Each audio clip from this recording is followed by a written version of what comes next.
Hello প্রিয় ভাইয়ের আসসালামু আলাইকুম। তো আজকে বিটিসি ডোমিনেন্সের শর্ট টাইম আপডেট দিব। লং টাইম আপডেট আমি এর আগেও একবার দুইবার দিছি, আপনারা প্রিভিয়াস ভিডিওগুলো দেখলে বুঝতে পারবেন। তো এটা হচ্ছে বিটিসি ডোমিনেন্সের আপডেট। তো এইখানে আমি অ্যাকসেপ্ট করছিলাম উত্তরতে ইয়েলো লাইনটাতে যাবে, বাট যায় নাই। তারপরেও আমাদের কিন্তু সামান্য প্রফিট মিস হয় নাই, কারণ আমরা এখানে সাপোর্ট আঁকছিলাম এবং প্রত্যেকটা স্টেজে এখান থেকেই সাপোর্টগুলো আঁকছিলাম আমি। তো এগুলার যেগুলো আনভ্যালিড হয়ে গেছে ওগুলা তো ডিলিট করে দিছি।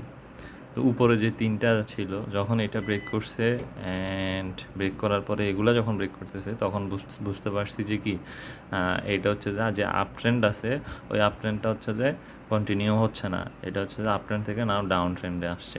ঠিক আছে, তো স্টিল এখনও ডাউন ট্রেন্ডেই আছে, যদিও পাম দিছে বাট ডাউন ট্রেন্ডেই আছে এটা।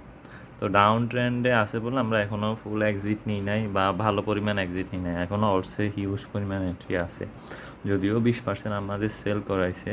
অ্যান্ড আমার ব্যক্তিগতভাবে 20%-এর মধ্যে 20% আসলে সেল করে ওই ইউএসডিগুলো সেফ এন্ট্রি নিয়েছি। ঠিক আছে, যেখান থেকে পড়লেও সামান্য পড়বে এবং স্টপ লস হিট হয়ে আমারই লস হবে না সেই হিসাবে। বাট আমি সাজেস্ট করি ট্রেড যারা একটু কম বোঝেন তারা ইউএসডিটিতে রাখলেই বেটার।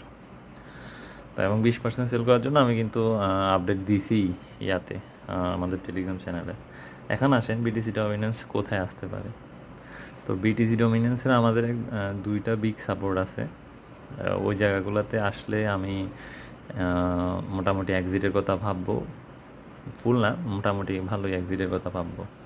সেটা হচ্ছে একটা সাপোর্ট হচ্ছে এইটা, এই সাদা যে লাইনটা দেখতেছেন ট্রেন্ড লাইন, এটা দেখেন একবার দুইবার তিনবার চারবার পাঁচবার ছয় সাত আট কতবার টাচ করার পর আপ হয়েছে, হিউজ। ঠিক আছে, তো ওইটাকে যখন আসবে তখন আমরা একবার ভালো করে অ্যানালাইসিস করবো, দেখবো।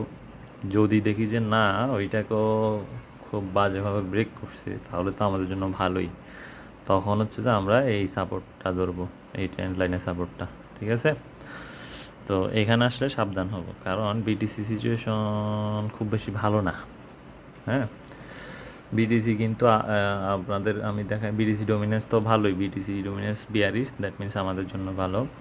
আর বিটিসি হচ্ছে যে আপাতত তেমন ভালো না, এটা হচ্ছে সাপোর্ট লাইন, এটাকে ব্রেক করার পরে যদি ট্রেড করে তাইলে আমরা হচ্ছে যে 113 পর্যন্ত দেখতে পারি। তো আমি অ্যাকসেপ্ট করতেছি আরেকটা পাম্প আসবে, বিটিসিতে আরেকটা পাম্প সেইখানে পর্যন্ত যাবে, অ্যান্ড ওই পাম্পের সাথে বিটিসি ডোমিনেন্সও এখানে আসবে। তো সেই ক্ষেত্রে হচ্ছে যে কিছু কিছু অর্স কয়েন ভালো একটা প্রফিট দিবে। অ্যান্ড ওই পাম্পের পরেই আমি মোটামুটি ভালো পরিমাণে এক্সিট নেওয়ার ইচ্ছা আছে। ঠিক আছে, আশা করি বুঝতে পারছেন। এখন আসেন টোটাল থ্রি এখনও বিয়ারিশ হওয়ার মতো কিছুই আসে নাই, কোনো কিছুই বিয়ারিশ হওয়ার মতো কিছুই আসে নাই, বিটিসিও বিয়ারিশ হওয়ার মতো কিছুই আসে নাই। কারণ বিটিসি আপনার দেখেন, এটা যদি লং টাইমে দেখেন এটা কিন্তু সামান্য কি কারেকশন নিবে না, আপনি কী ভাবেন এভাবে উপরে উঠতেই যাবে? কারেকশন তো নিবেই, স্বাভাবিক। ঠিক আছে, তো ওই জন্য তেমন ওইটা তেমন খারাপ না, সব কিছু ওভারঅল ভালো। আর অলসো এন্ট্রি বর্তমানে তো আমি তো বললাম একটা পাম্প আমি আশা করতেছি, ওইটার জন্য নিতে পারেন।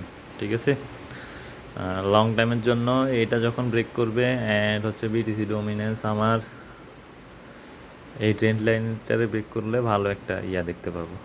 ঠিক আছে, তো এই হইলো টোটাল আপডেট। সবাইকে ধন্যবাদ। আর অর্স কয়েন কী কী কিনবেন? অর্স কয়েন অনেক আছে নিচে, অনেক নিচে আছে অনেকগুলা। আমরা মানে অনেকে মনে করতেছেন যে আমাদের বুল রান মিস হয়ে গেল কিনা। বুল রান কই মিস হইলো, সবগুলা কি পাম্প করছে নাকি? অনেকগুলাই তো আছে। এপিটি আছে ভালো সাপোর্ট জন্য, এপিটি নিতে পারেন। তারপর আরও অনেকগুলো আছে, আপনার একটু খুঁজে নিয়েন। ঠিক আছে, আর যদি কোনো খুঁজতে টুজতে প্রবলেম হয় বা লাগে তাইলে আমাকে কমেন্ট করিয়েন, কমেন্ট করে হচ্ছে যে এই আপনাদের অ্যানালাইসিস প্রয়োজন হলে নিয়ে নিন। ধন্যবাদ সবাইকে, আসসালামু আলাইকুম।